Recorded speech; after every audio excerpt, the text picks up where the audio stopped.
रात का सबसे खामोश पहर था जब गांव की पुरानी कच्ची सड़क पर अचानक एक लंबी अजीब सी परछाई सरकती हुई दिखाई दी।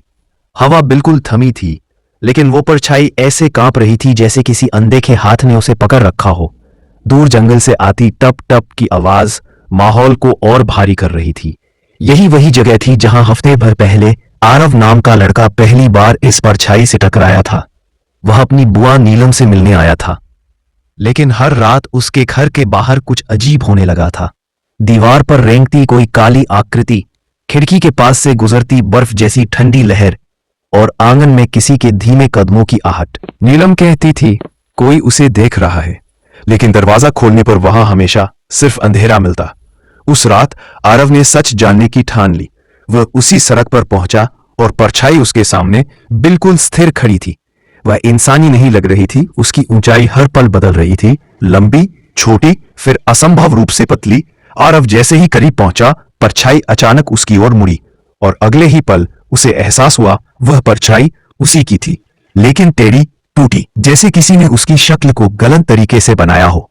अगली सुबह आरव गायब था और नीलम के आंगन में वही टेढ़ी मेढ़ी परछाई जली हुई मिट्टी पर अब भी खींची हुई थी। नीलम के आंगन में वही टेढ़ी मेढ़ी परछाई जली हुई मिट्टी पर खींची हुई पड़ी थी, लेकिन अगले ही पल नीलम ने कुछ ऐसा देखा जो पहले से भी ज्यादा डरावना था। सुबह की हल्की धूप पड़ते ही वो परछाई धीरे धीरे सरकने लगी, जैसे जमीन पर कोई अदृश्य चीज रेंग रही हो, जैसे वह किसी को ढूंढ रही हो या किसी को अपनी तरफ बुला रही हो।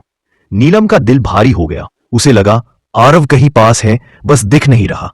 रात होते ही उसके घर के बाहर फिर वही अजीब खुरचने की आवाज शुरू हो गई, पर इस बार आवाज फर्श पर नहीं, दीवार की ऊंचाई पर हो रही थी, जैसे कोई अदृश्य आकृति ऊपर चढ़ती जा रही हो। नीलम ने खिड़की की दरार से बाहर झांका और वही काली जली हुई परछाई अब दीवार पर चढ़ती दिखी, लेकिन उसका आकार पहले से दोगुना था।